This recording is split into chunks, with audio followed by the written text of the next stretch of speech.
Finally, furries are put in jail where they belong. I come from a country where half of population is serving the time and the other half is guarding them, so naturally I was drawn to this game. But for real though, I was not planning on reviewing this gem, because early access is only something that twisted psychopath can enjoy, because you get the bare bones of the game and watch it slowly evolve. And just like real humans, when certain early access titles hit their puberty and then adult years, the results may be not like you hoped for. But in here, the main storyline is already finished, so the devs might as well call it quits. But no, they decided to give us more, for which I'm thankful, because this game... this game. But okay, first things first. Here's the premise taken almost literally from Steam page.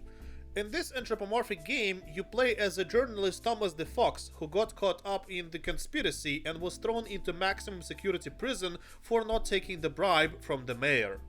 Now, you need to learn how to survive in this hostile environment, for it is your life that is at stake. Explore every nook and cranny of Boulderton prison and exploit everything you can find. Break out of this prison by any means necessary, for it is not just your life you're saving, but the entire city. So, essentially, you got thrown into a max security prison for not playing ball. What a bummer.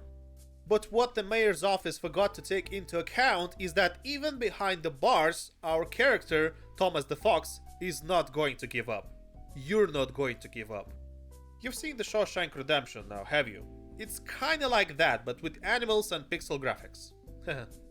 I have to be honest with you. This isn't a chill game where you can fuck around and do your time quietly. Looking at you, the escapist. Oh no. In Back to the Dawn, we're only given 21 days until eventual game over. And you need to plan ahead or get fucked by the time limit. Oh god, why is it always the best games that have this absolutely worst time-bound mechanic? Why can't I just shop until I drop in Dead Rising? And why can't I just befriend everyone in Boulderton prison and continue my pusher business of selling mint cigarettes, huh?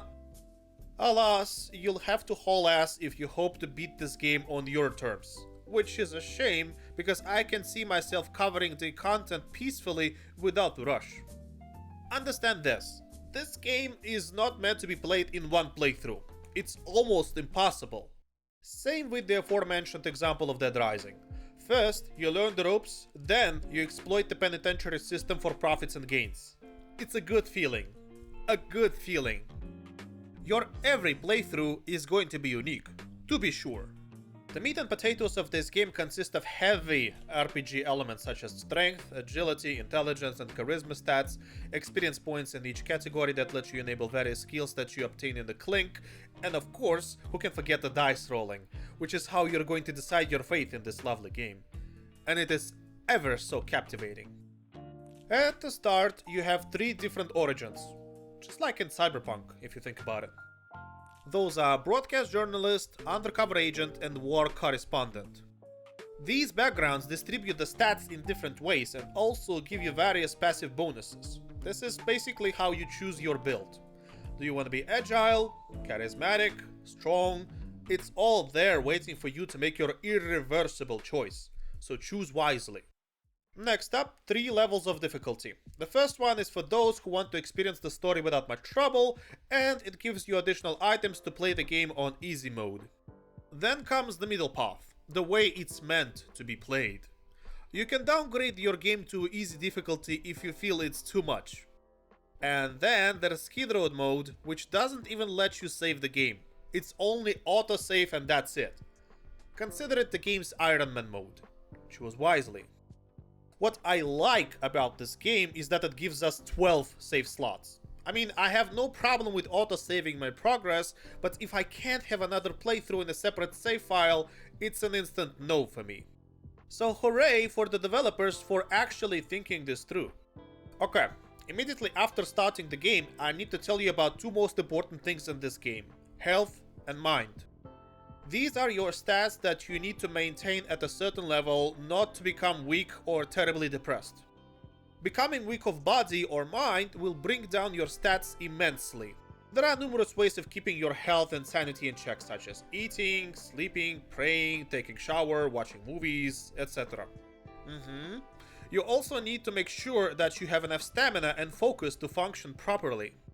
Focus is used for re-rolling the dice and befriending your cellmates. Stamina is used for every action ever, from exercising to working, for example. Focus is restored automatically after waiting for some time, but for stamina you need to either eat or sit the fuck down and rest for a while. This is all you need to know about the stats in this game for now. And what do we have to know about the gameplay loop? Well, since we are imprisoned, there isn't much freedom in our actions. Not. Just fucking kidding there, man. The prison is a theme park compared to other games that are falsely boasting about freedom of choice or smart decisions. This will be the best game I'll review this entire year, and it's fucking January. Anyway, prison has tons of facilities that are yours for the taking. Not literally, of course, you're still behind bars, so, you know, curb your enthusiasm. But to be frank, it's a huge map. Real huge. Time to navigate our way around it. You will have certain time slots for specific activities. For example, you work in the morning, then eat lunch, then play have free time outdoors, then comes dinner, and a little free time before the lockdown. Got all that? Swell.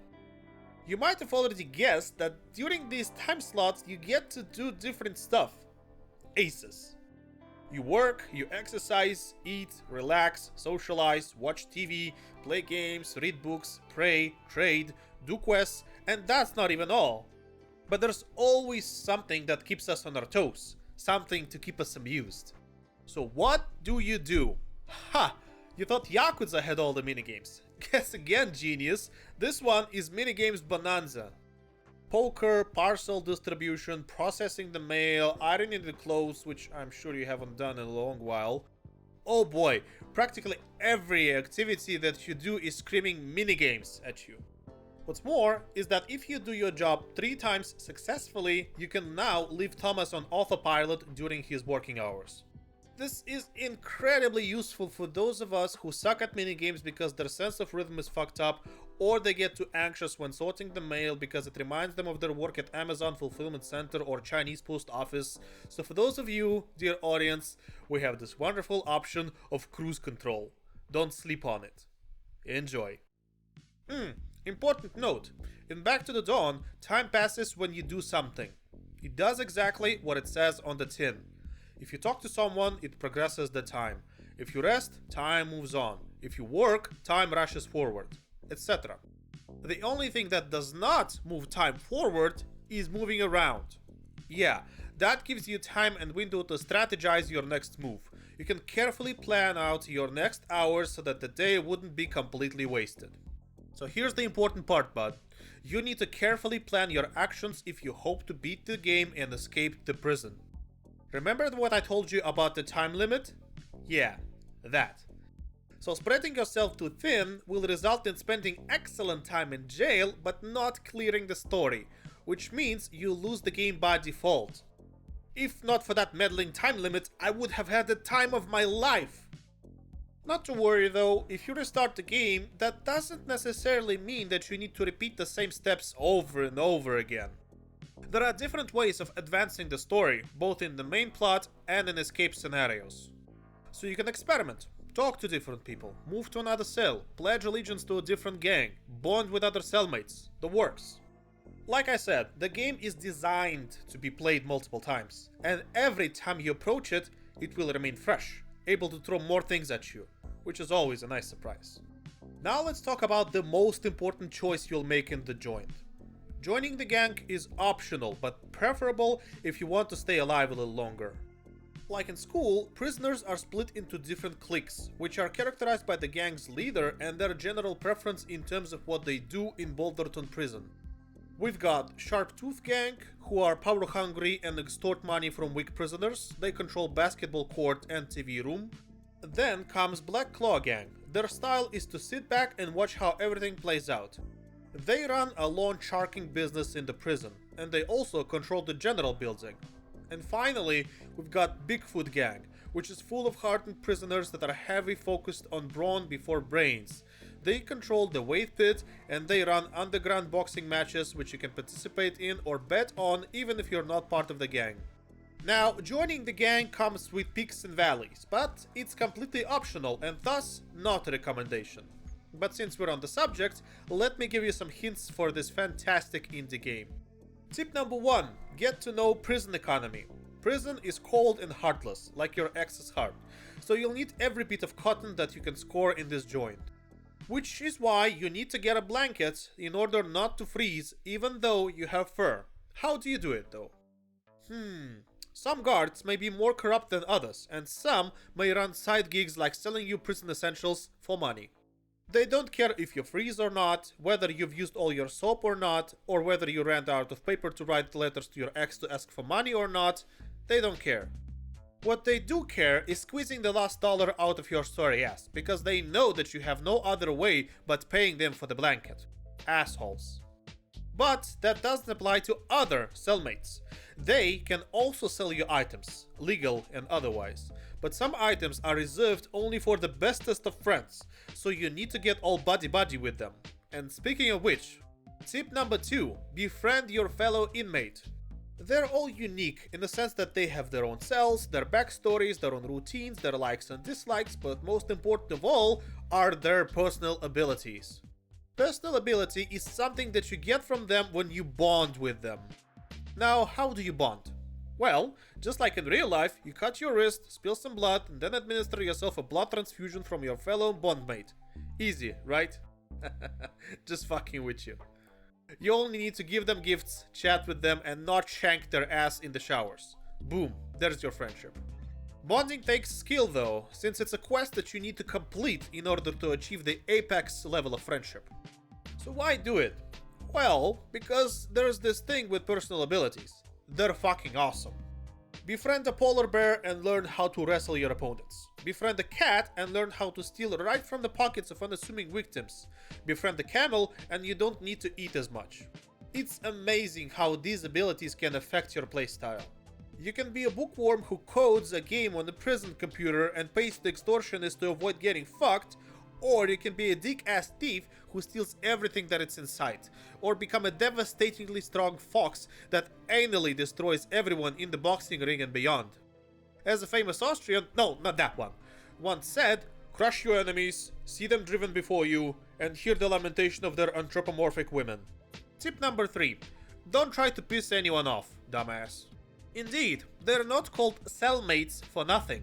If you assault someone or fail to steal something and they notice the theft, you're in for a trouble, talented Mr. Fox. So if you find yourself in a bind, chances are you're going to have to fight your way out. Let's talk combat real quick. In my personal opinion, you should avoid it. But that's just me playing charisma build, so of course some milky toast pussy like me would have a biased opinion. But still, if you damage your health a lot, you'll have to go to the infirmary and get a healing drip.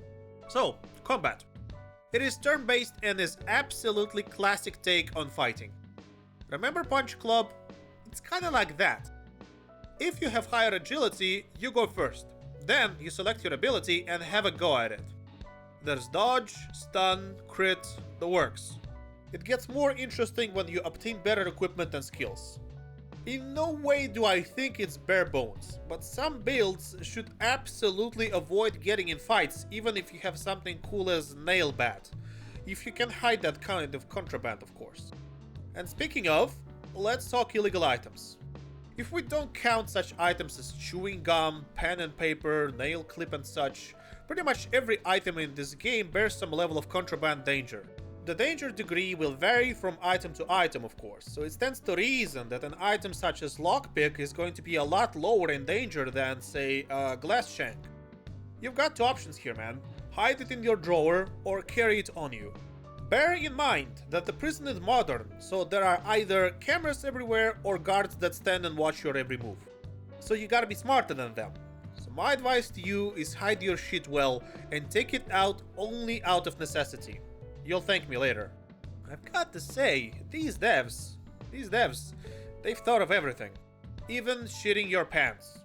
I shit you not. No shit. Okay, enough with the puns. Let me tell you about that one fear of every middle schooler ever: involuntary public defecation. It goes a little something like this. You wake up in your favorite place on earth, brush your teeth, go to the headcount, do your job, eat at the cafeteria, push some flowers, deliver some quests, pray a bit. But did you forget to do something? Yes, indeed. You forgot to go number 2. So now you're going to make like my dog and shit all over the place. For that, you get a special status and lose a lot of sanity, because in this universe, shitting is reserved for toilets, despite the fact that you're an animal. Weird, but let's roll with it. Your cell is your base of operations. Indeed, this is the place for solemn contemplation, storing goods, writing letters, doing exercises, and crafting. Now, crafting is a very important part of the game, since you can make tools, goodies, and medicine to improve your chances of survival and escape.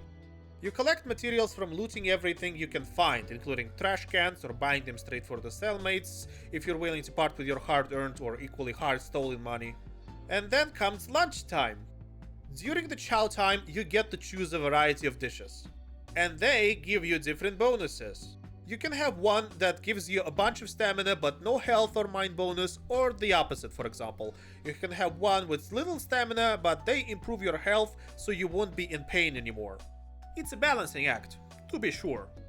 What's more is that if you come late to lunch, they will run out of dishes pretty quickly. So, what do you do if you're not well fed with the food that you ordered? Well, you can ante up your persuasion game and talk to your table mate in hopes of getting half of his lunch. One simple charisma roll is all it takes to get the desired morsel. There's also a mystery of closed backdoor in the canteen, but I'll let you figure this one for yourself. Gossip. Once again, get to become a wallflower and imagine that you're standing in the corner and absorbing all the juicy gossip flowing around you. Sounds familiar to you? It should. It's your school years. And don't try to persuade me that it was anything other than that. Nuh-uh. But anyway, what you do is eavesdrop on unknowing prisoners in hope of learning more about them, what makes them tick, what's on their minds, and what's about to come.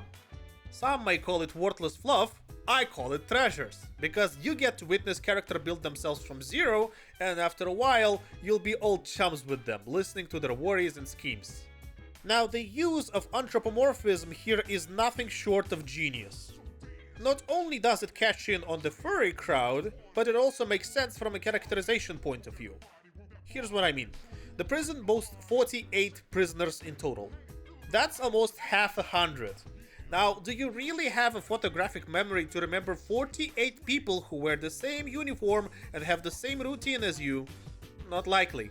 But with turning them into different animals from different species works wonders on your memorization. Now you know that Jimbo is the only elephant in the room, pun intended. Alex is the lion and leader of the gang. Fenrir is a wolf who's into hide and seek. And of course, Sticks, Straw, and Bricks are the resident cooks and 3 little pigs we've heard about in our childhood and possibly a few smut novels.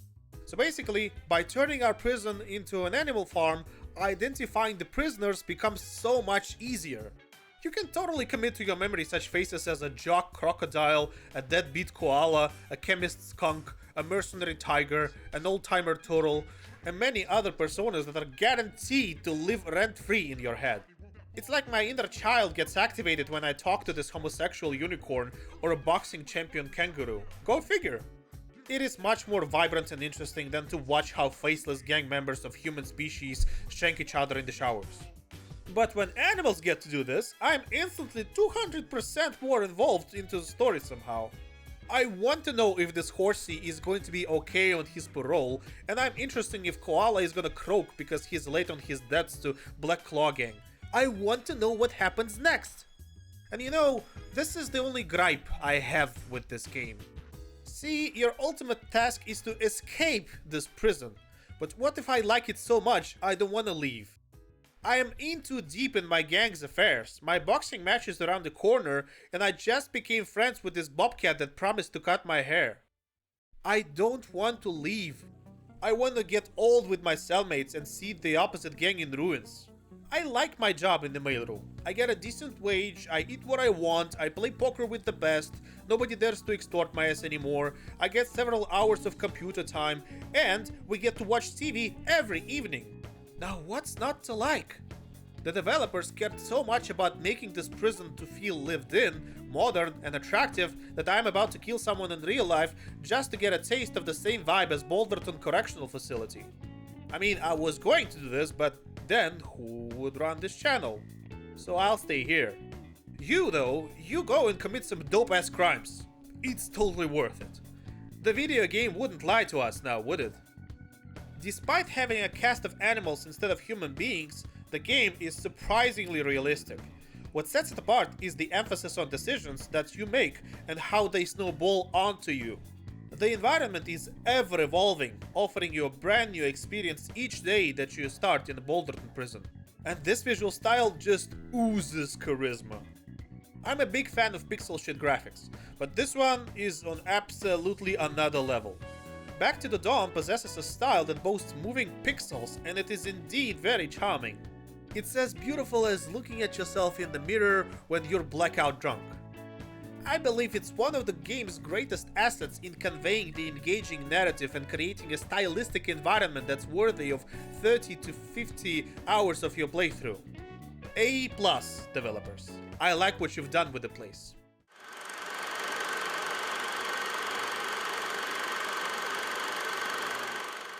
Well, I've said a lot of good stuff about this game, and the only glaring disadvantage I can come up with is the fact that it is still in early access.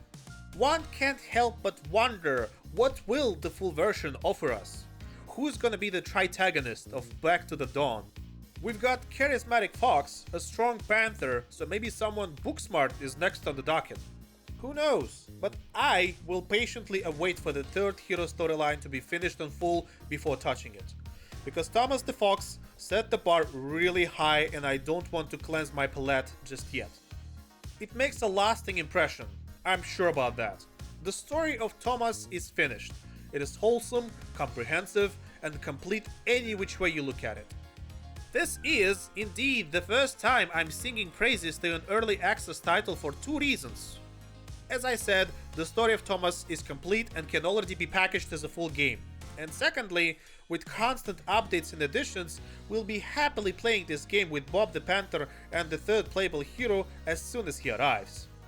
To quote the developers, this game now offers over 20 hours for a first playthrough, and more than 80 hours for those aiming to unlock every achievement. With over 500,000 words of immersive narrative, 8 escape routes, 10 distinct endings, 48 prisoners to meet, dozens of NPCs, and more than 100 quests to complete, there is a huge amount of depth to explore. Depth indeed, because at the time of writing the script, I was 40 hours deep into my first playthrough, and I was still only halfway there. The worst part about it is that the game doesn't feel long, which makes you want to play it more and thus completing it faster. Here's my final tip to you. Don't rush. There isn't quite anything like this game. I never thought that I can get hooked on a prison simulator game, but here we are. First review of the year, and I've played throughout my entire January vacation, and I regret nothing. And you don't need to be a fan of Prison Break series to enjoy this title. I certainly am one of those people who hasn't watched it or Oz or any other movie that takes place in a prison. This was always a genre that I steered clear from, thinking that I'll gain nothing from it. But I am happy that I made this wonderful exception. What this game offers, no other game can. Intricate plots, fleshed out characters, thrilling story, engaging gameplay, it's all there. I give it my sincere and honest recommendation, going as far as calling it one of the best games I'll review this year. I do hope that I will break that promise, but Back to the Dawn set the bar incredibly high. One can only reach it if they have a giraffe neck or jump as high as a kangaroo, I guess. It's like a storybook we've seen in our childhoods, but the animals have all evolved and all have grown up and now are serving time. It's unbelievably deep, immersive, and offers insane replay value. Now, I wanted to finish this review with an animal pun, but you know what? I'll do it later. Thanks for watching.